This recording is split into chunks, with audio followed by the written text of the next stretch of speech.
Hey everybody, it's Safi and Marco, dish out on the movies. Today is the day after Marco's birthday. He's 25 years old. And Shut up. We're reviewing Fargo, Season 5, Episode 6, called The Tender Trap. So... Well, let's just, before we get into the episode, let's get over all the agenda stuff first, because this episode was really funny because I purposefully did not watch this on my birthday because I knew that, it is Fargo, so there's a possibility that it could be a bad episode with agendas in it, and so I didn't watch it at all last night. But it's funny because the episode starts off, and I guess it was 15 minutes of agenda stuff, and then after that, there was no other agenda stuff in the rest of the episode. So, it was hilarious that, it had all that agenda stuff that was, shoved in. It literally felt like Safi even admitted that it was very unnatural and fake and phony. It was shoved into the first part, and then after that, there's no more. So... It was like they were meeting a quota. Yeah, per week, you gotta have 5 agenda dialogue pieces or 3 agenda dialogue scenes, and then you can tell the story. So let's go through the agenda, Safi. First off... I didn't completely see it that way, but... Yeah, Safi's, in the... I just thought it was a reinforcement of his character, of the sheriff's character. Well, the thing is that first off with the sheriff, they show him getting a haircut by his wife at home, and they're watching Trump on the television. And that was very blatantly an agenda, on that American Horror Story where Kai is a fan of Trump, even though Kai is a anarchist, he's a fan of murder, evil, just the most evil person on the planet. But he's a fan of Trump, obviously, because they're both just as bad as each other. And so this is another thing where it's oh, of course the bad guy's a big fan of him. And I thought it was really cringeworthy. They could have made up a fake presidential person that he was watching that was kind of like Trump, and that still would have been kind of cringeworthy. But instead, they just showed that, play their cards right there and show you, look, he's a Trump fan, obviously. And then later on in the episode, he calls people libtards as well. I didn't hear that. He says something. That shows how sleepy I was. I can't remember who it was, but he did call someone a libtard. I wonder who that would have been. I don't know. They were in the shed with the cancer guy, and he said something about libtards, and I thought, there you go. People at the hospital? So, there you go. You have this character now, basically, where... And then later in the episode, they say that, he gives all this money and ammunition secretly to a dangerous right-wing militia. Well, they've been talking about that all along.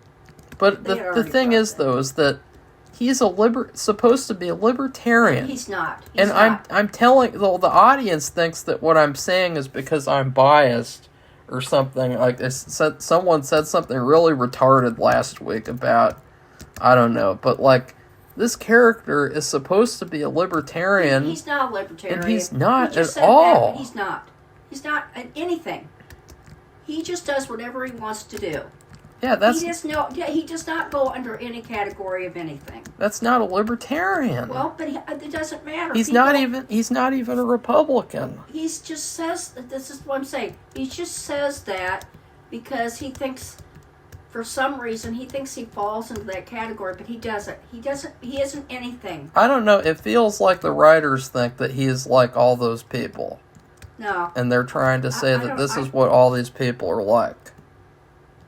All all they're trying to say is, and this is brought up, it's said exactly the way I say it. He's lawless. In other words, he is sheriff of this county, and he can do whatever he wants because he can. And it doesn't put him in any category. It's just he doesn't care about categories. He's just saying that. It is not true. So it's just, don't believe it. He does whatever he wants to do. And if he says he's libertarian, it's bullshit. I don't think that's what the writers are thinking at all. I don't know what I think their intent. We have this problem for a lot of things. We can't think. We can't presume to think what the writers are thinking because sometimes they don't think at all. Well, you can infer, and I am inferring that they're trying to paint certain groups of people in a certain light. But I'm not going to say that for sure. And they do that a lot because they can, and because the other sides can't do that because, they wouldn't be allowed to do that. Only this certain side would be allowed to be criticized. And if he called somebody a, quote, libtard, I don't even know who he would be referring to.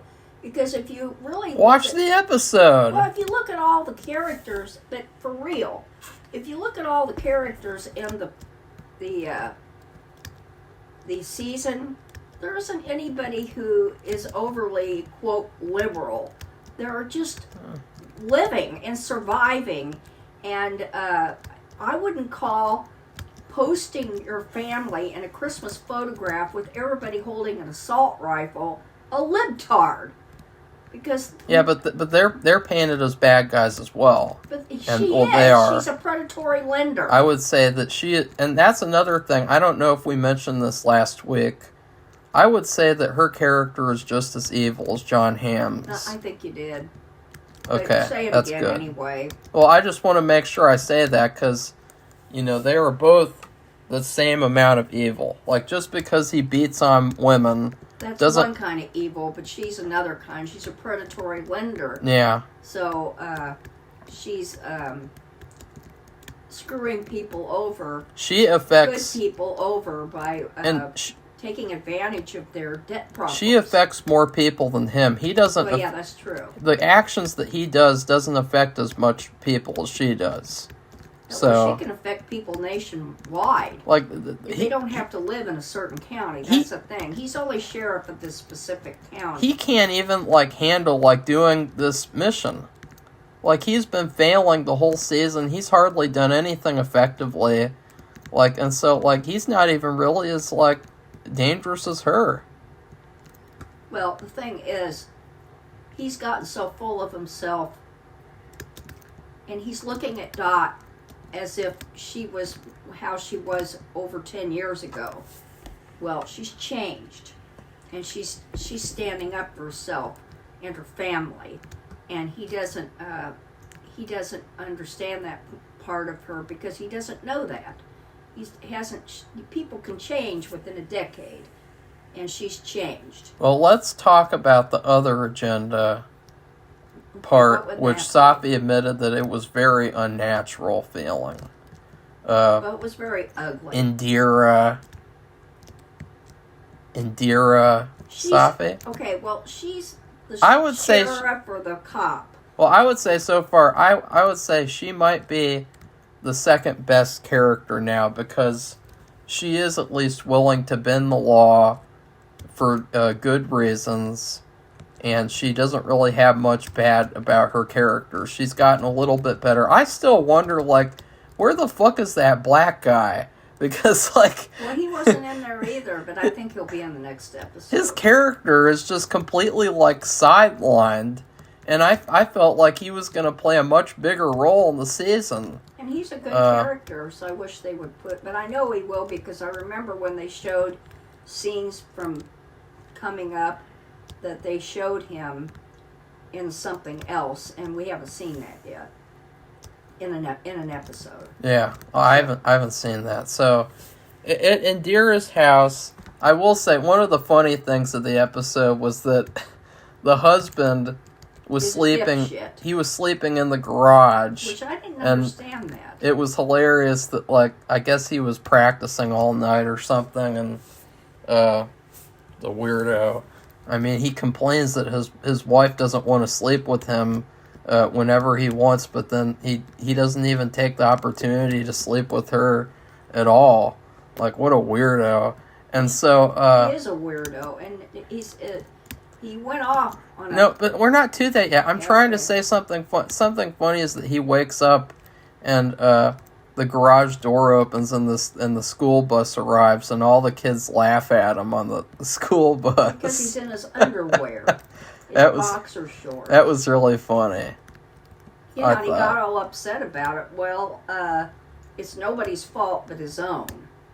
It's your fault, Safi. Duh. Everything's your fault. And so he goes on this big tirade against Indira after she asks him to take care of Scotty, which is a terrible name for her. And he gets really mad and he goes on like... You think she's a newborn or a toddler.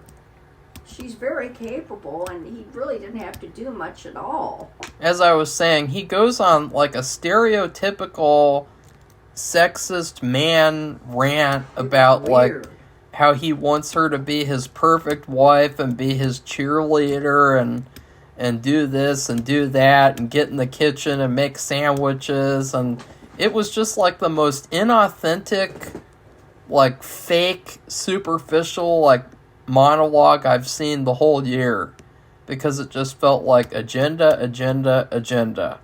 Like, there's nothing about this that feels real. There's nothing about this that feels like it fit into the episode. It just felt kind of like a pure, like, agenda monologue that, like, Safi, you know, she didn't even warn me, but then when I confronted her about it, she was like, yeah, that didn't feel natural at all. Well, it was very over the top.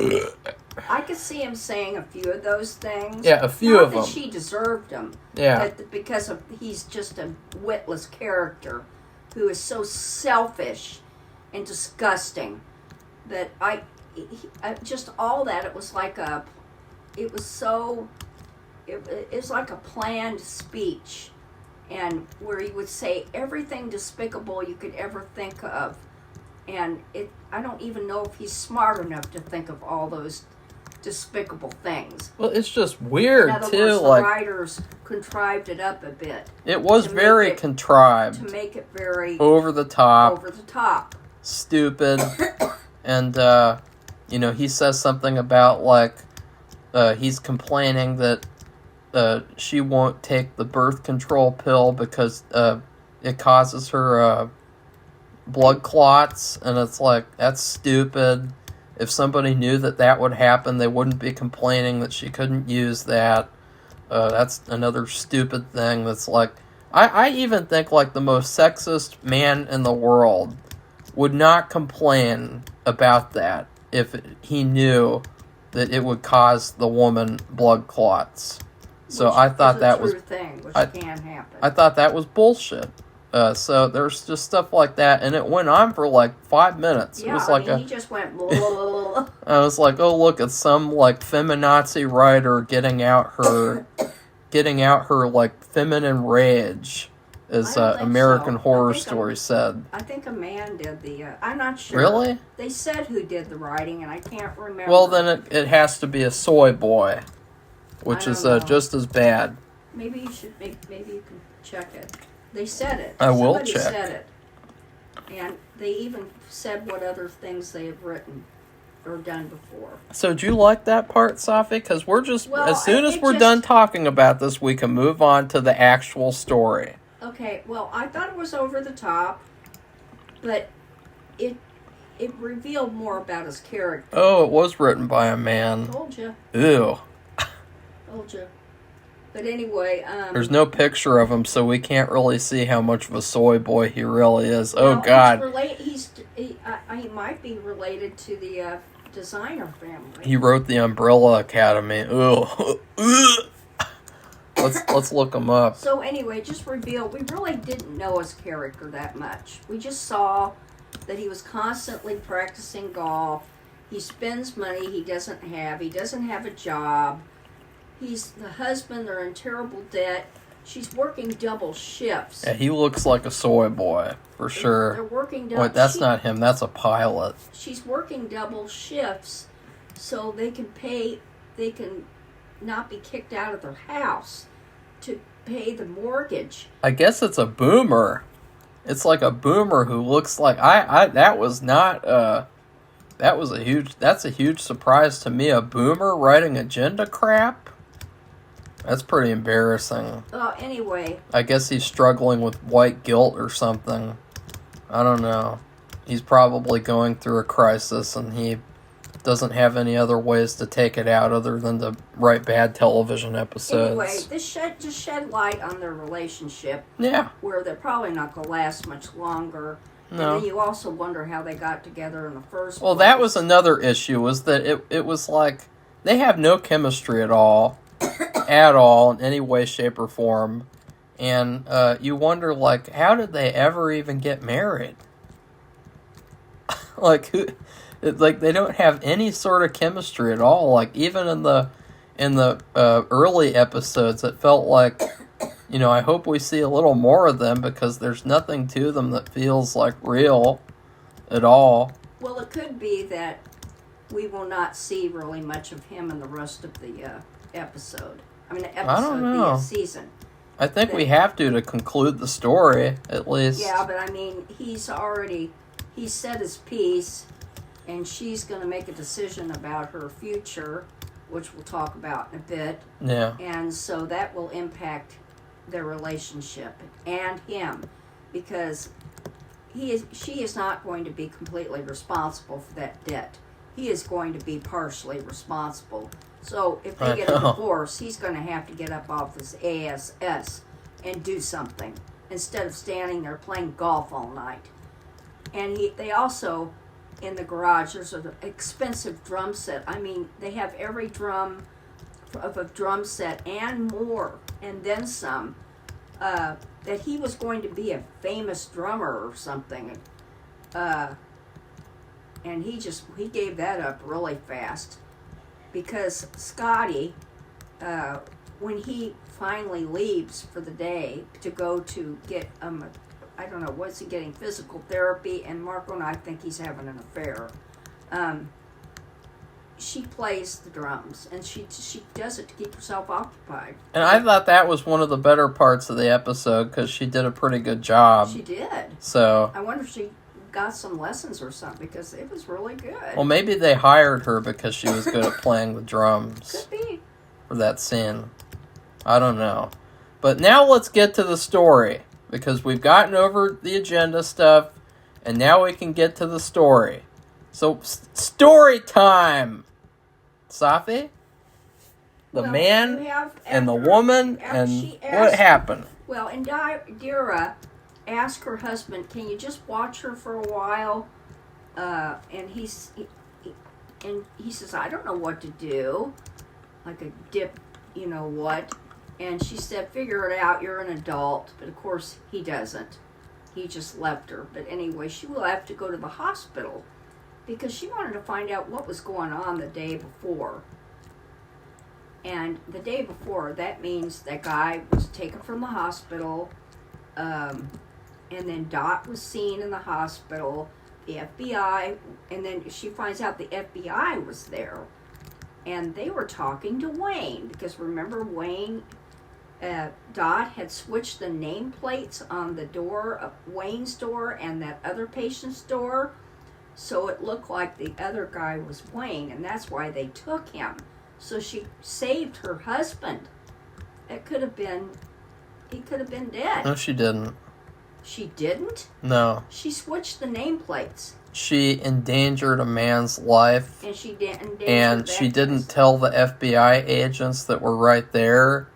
And so what happened is exactly what I knew was going to happen. And Safi asked, who do you think's going to get killed?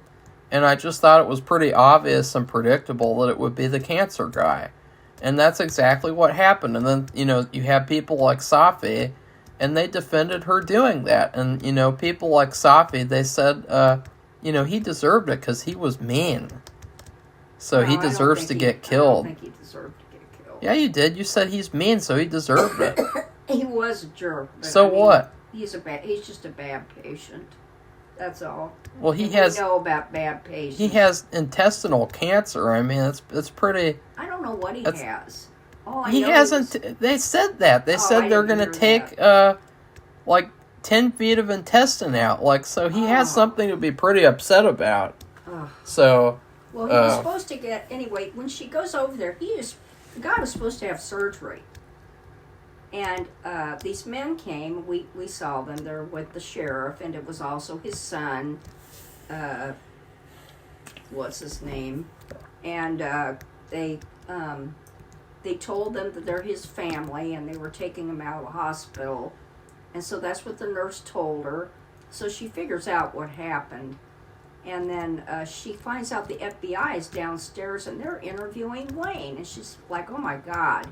And she runs down there, and she says, stop right now. This is my case. And Wayne asks her where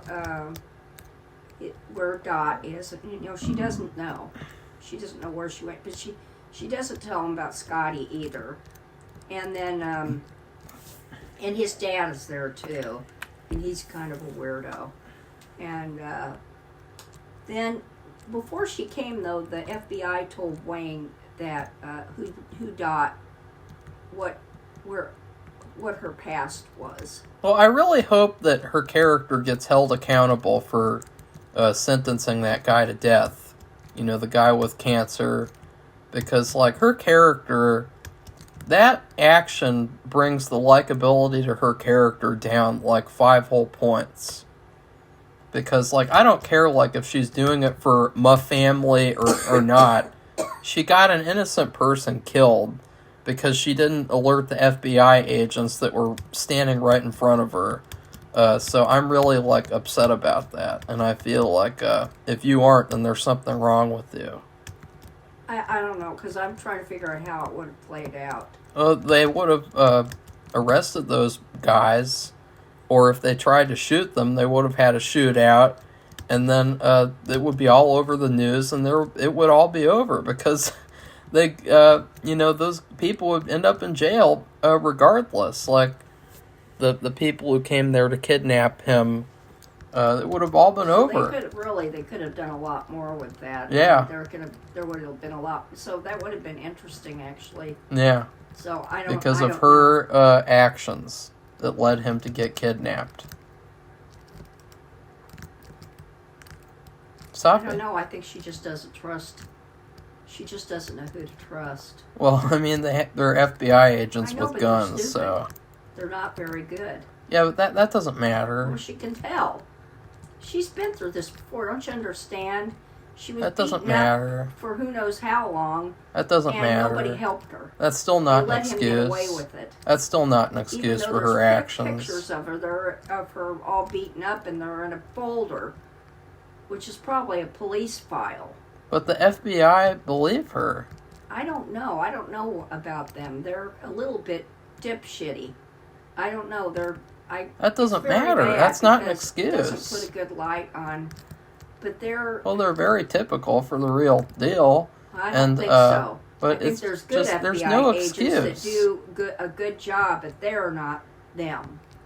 So anyway, so far. There's no excuse for that. You haven't given one legitimate excuse. Okay, well, I don't know what to say. I don't Except either. that it probably would have been enhanced the episode if they would have done more with it. Yeah, it would have felt like something happened, which this episode was better on that regard.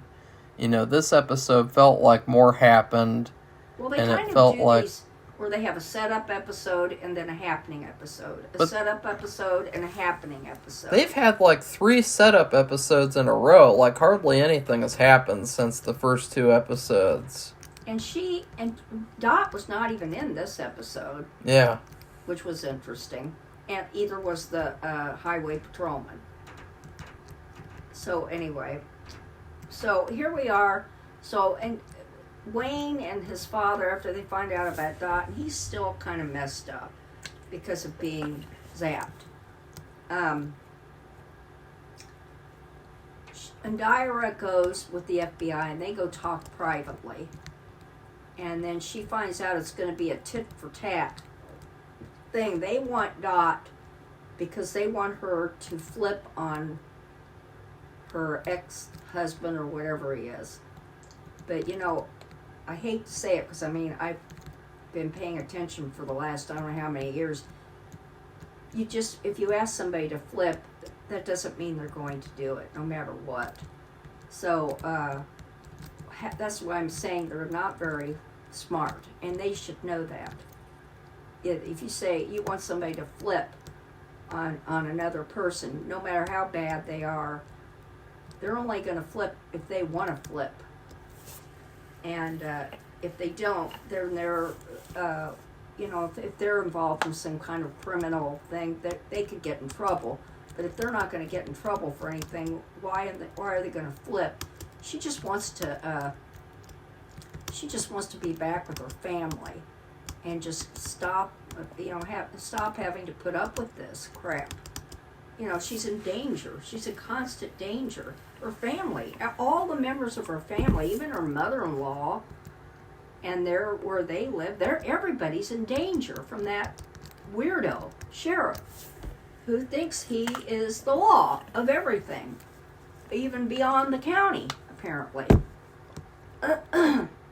So she tells, I guess we don't see this, but Indira tells them about Dot and all the things that happen. So she sees that if she helps them, they'll help her. So it's like, because they just have one objective in mind, and they want to flip Dot. So, okay, Marco, go ahead. Okay, and so also, they kill the cancer guy because he knows who they are after they torture him for hours and hours. So, and apparently, he deserved it because he's mean. And that's the new motto, apparently, in America. And Safi's America. Oh, Marco, hush up. And then John Hamm has a meeting with Munch to pay him finally. And he says some bullshit like, if I had given you a job, I would have warned you. And it's like, I don't think so. I don't believe that at all. And so then it's like, okay, he's finally been paid, and so basically this whole storyline is pointless with him. But then all of a sudden, Gator, who's like one of the weakest characters of the show, he's been another disappointment. He's sitting he's supposed to wait for the guy. That's not relevant. He puts a bomb on Munch's car. The bottom. And then he sets it up when he drives away. He sets it off when he drives away. It doesn't go off right away, but it's clicking down, whatever the time is. And so you think, oh, he's dead, but he's not. So that was kind of because they showed in the previews that he wasn't dead. So I didn't understand that. Well, we'll see what happens, because Munch he's probably been a hired killer for a long time. And I just don't think he trusted. He's a weird character. He doesn't trust them. He speaks in riddles and philosophy and shit. But he doesn't trust them, so I was really shocked that he would just drive away. But I think he's probably knew that they'd do something, and he jumped out of the car. But I wonder if he got his money. They're really stupid for that, because why did they do that? Like, it's so stupid of them to do that. Like, he's not going to tell anybody anything. Well, and John Hamm was saying, like, we're not going to work with luck. We don't care about luck. We have to make sure everything is for sure. And so, because the election is a week away. So them killing him is their way of making sure. And it's like, no, paying him was their way of making sure, I thought. And I was like, that's really stupid of them. Right, Safi? Yeah. So also, the episode's called The Tender Trap because it's a bar, a strip club bar where the bank guy goes. And apparently he also has a restraining order against him from a certain stripper, and John Hamm comes there to confront him because he knows all about him, and he intimidates him into not responding to Mrs. Lyon, the mother-in-law. And so he does not sell the bank to her, and then he pays the price at the end of the episode. And they took his shirt and a threatening note, which was just one line. Yeah. And they sent it to her office. The shirt that he was wearing, he just ripped it off of him. I'm sure that was his shirt. Because what else would it be for? Because the guy the banker came out of the bar, and the sheriff said something that he ripped the shirt off of him and said, you're not to sell your bank to her. So at the end of the episode, she sticks to her word, and she turns all of the evidence of him doing bad stuff into the SEC. And also, I think his son's not going to be able to be in college anymore because they are late on tuition. And so they just completely, ruin his life. And so that's why I'm saying, she's just as evil as him. And she did that because he would not do what she wanted, and because he was being intimidated. And so that was another thing that happened in the episode. And never mind. What? Did you like that? I thought that... No, I thought it was really extreme, but she kind of made it clear, but she found another bank to buy. Yeah. But she said, when she sent Danish out to tell him and then give him the phone so she could talk to him on the phone, when she sent him out, she goes, let's ruin somebody's election. Something like that. Well, and I was really glad, too, because I was so happy that her character wasn't in the episode very much. Because last week, she was in the episode so much, and in this episode, it was less her, and so that meant less irritation. And so that's another thing I liked about this episode, was that it wasn't heavy on her character. So, Safi, what else happened? I mean, do you want to talk about anything you enjoyed, or are you just going to talk about how you think people are mean and they deserve to die because they're mean? We'll be quiet. And Dara goes back home because, Scotty's there, and she hears the drums outside, and then she has her a garage door opener and flips it on, and she sees the door comes open, and she sees the little girl playing the drums, and she asks her where her husband is, and she said he went to see his physical therapist. He's been gone for an hour, and she said, have you had anything to eat? And she said she had some crackers or something, and since breakfast. And so Indira takes her to her father and the Lions, and I thought that's another good thing. Actually, that was a nice thing. After she reunited with her father, and she was really happy to see him. And at that point, I thought, why the fuck doesn't this Indira use the daughter as blackmail for Jennifer Jason Leigh to get her out of the debt that she's in? Well, of course, it did kind of happen. And it worked in her favor, because then Jennifer Jason Leigh had a talk with her, and she offered her a really nice job, getting paid a lot more than she does, and a lot better of a position, and a payment plan. The only thing is, I don't know if you want to trust her with that type of thing, but who knows? Because she's going to think about it. I thought that's a good idea, and do it. But she also told her, she started going off on her about her daughter-in-law. I thought that was good, too, that she stood up for Dorothy. Yeah. And then by the end of the episode, Jennifer Jason Leigh finally likes the daughter-in-law because she finally understands what she's been through. Because she left the police file of pictures of Dot all beat up and in the hospital. Yeah. And with bruises all over her face and everywhere. That was kind of funny. I thought it was horrible. That her character was just like, oh no! Yeah, because she just was saying she's evil and there's a bad. What she say? There's a bad apple or something, and no, and she said, she probably saved your granddaughter and your son from him and his cronies, and she said that when she was taken, she was probably taken by people who worked for him, and she killed one of them, and she almost killed the other one, and she's never asked for help for anything, that she's tried to do this on her own, but she probably needs our help now. Yeah, and so I thought that was all good, and so that's why, like, Indira's character has been the best this episode. Yeah, she hasn't really said much.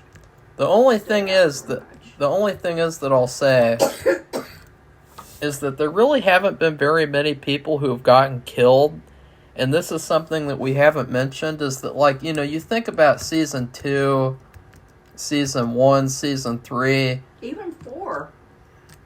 Yeah. People got killed. And so far this season, there really haven't been very many people who got killed. Well, I think we're going to be coming up on that. And Safi, she kind of misled me, too, because she said this was an ugly episode, and I know the ugliness it really wasn't. Of the husband, what he said to Indira, which was asinine. That wasn't ugly, it was an agenda. It still was ugly. It was fake and phony. Because he's stupid. But it was fake and He's phony. an idiot. You can't take it seriously because it's not real. No, I can't help it. But anyway, also the thing with the bruises, at the end of the That's episode, one moment. At the end of the episode, they put up, flashed up a message.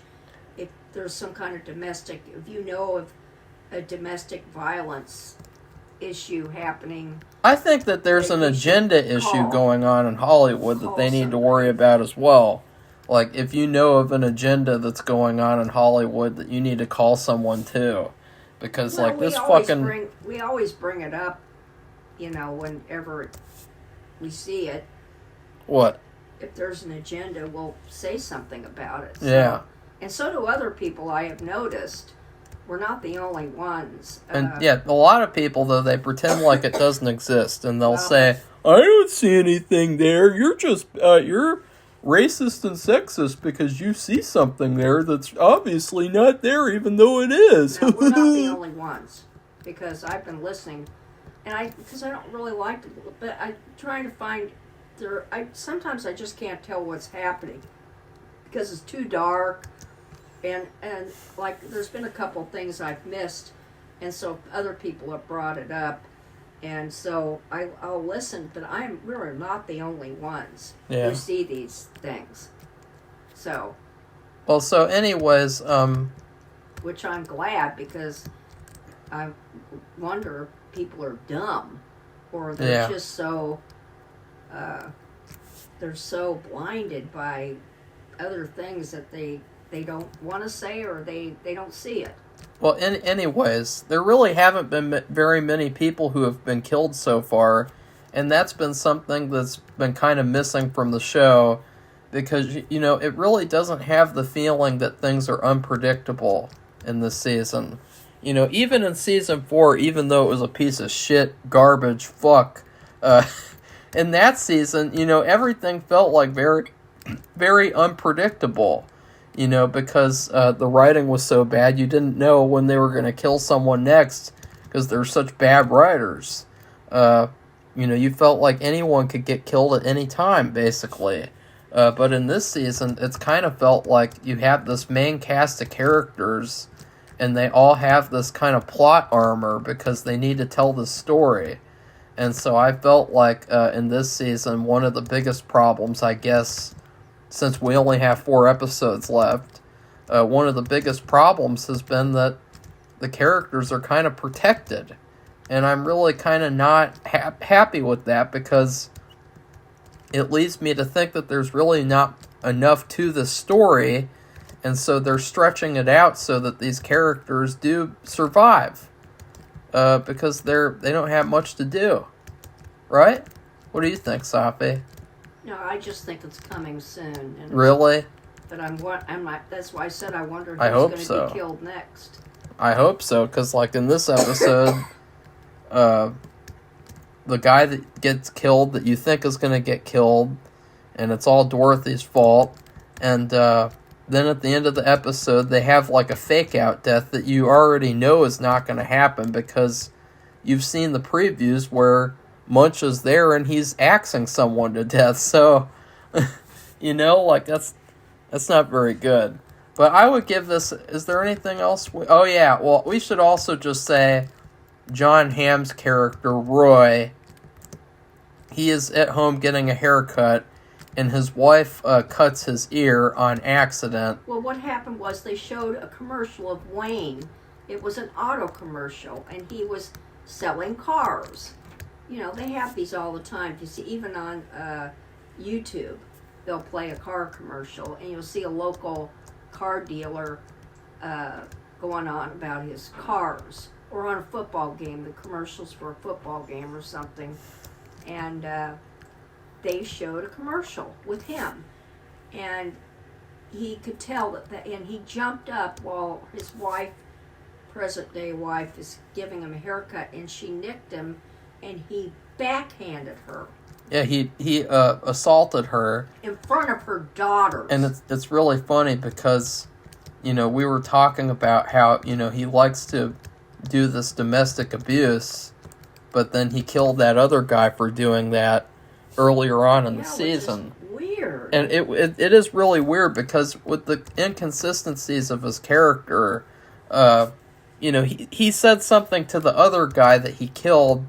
He said that domestic abuse is necessary, but you shouldn't take pleasure in doing it. But it's like, at the end of the episode, when you see the amount of abuse that he did to Dorothy, well, you go like, well, if he did that much to her, if he went that far, then there had to have been some level of enjoyment, because like what he did to Dorothy was way over the top and just like next level, like bad. Well, it's all bad, but it's just like really, really bad. And so you think like, that's kind of hypocritical as well. Because, like, right? Yeah, well, I thought that right away. Because, he had to have taken pleasure from that. Well, if he went that far. We hadn't seen the pictures yet, which they show like at the end when the mother-in-law is finally looking at the file. She didn't want to look at it. But she finally did it, and she was shocked. You could tell. But I was thinking he just backhanded his wife, so you could see there is abuse. He is abusive. His own, his character, he's abusive, which I thought he probably was. And so you think back to them when he killed that husband. How could he even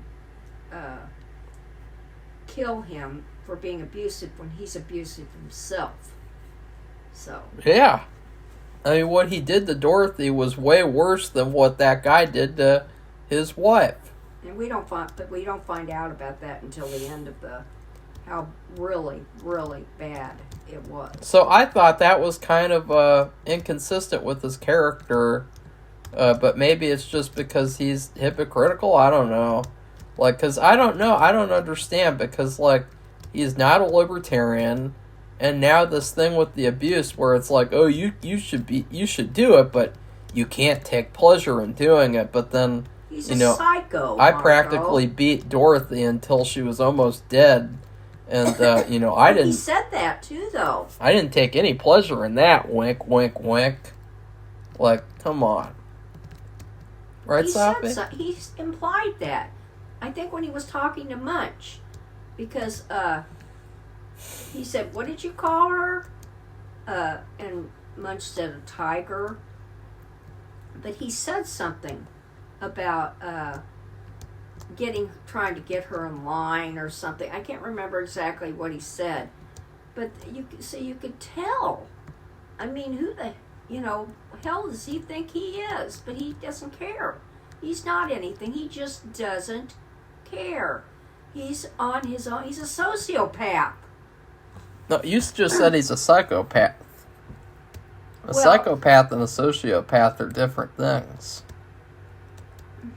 God. He's a psychopath. He's not a sociopath. He's a bad guy. Period. Yeah. I would give the episode a B. I'm not giving it anything higher or lower than that because of the agendas and also just because of that guy getting killed who didn't deserve it because of Dorothy. Okay, well, I'll give it an A-. Okay. I bet you do. So my birthday Fargo episode is a B, and a B is fine. You know, like if you better than being an F. Yeah, better than being a Better Call Saul season 6. So, right? Yeah. So. Anyway, if you like this video, give it a thumbs up and subscribe to our channel so we can hear what you have to say. And you can watch future videos and be a part of the discussion. And I can't tell if a lot of people are watching this or not. Can you tell? Well, they're watching it, but not as many people are complaining about it as they did with season 4. Right. Where, it was like World War III was going on our channel because we had a different opinion that we were talking honestly about how bad that season was. I'm not going to say something is good when it's not good. And it's funny because with this season, at least on IMDb, it's been seeming like people are more like mixed on this season. There are a lot of people who are giving it like negative reviews every episode. And I saw a couple things where they thought Adot was evil, and that was before this episode, where you saw pictures of her being beaten up, and they did have this complaint. Well, if she's in this much danger, she should really tell her husband. Yeah. And I did agree with that. She was getting to that. I don't think she's evil. No. She just doesn't. He's not very smart, but he's a good person, and she knows that, and she appreciates him. But she's just trying to keep them away from her daughter and her husband, away from that horrible man, as long as she can. But I don't think she should know by now that he'll do anything, and he will stop at nothing to get her back and probably kill her. Yeah. Yeah, himself. He just wants to save it all for himself.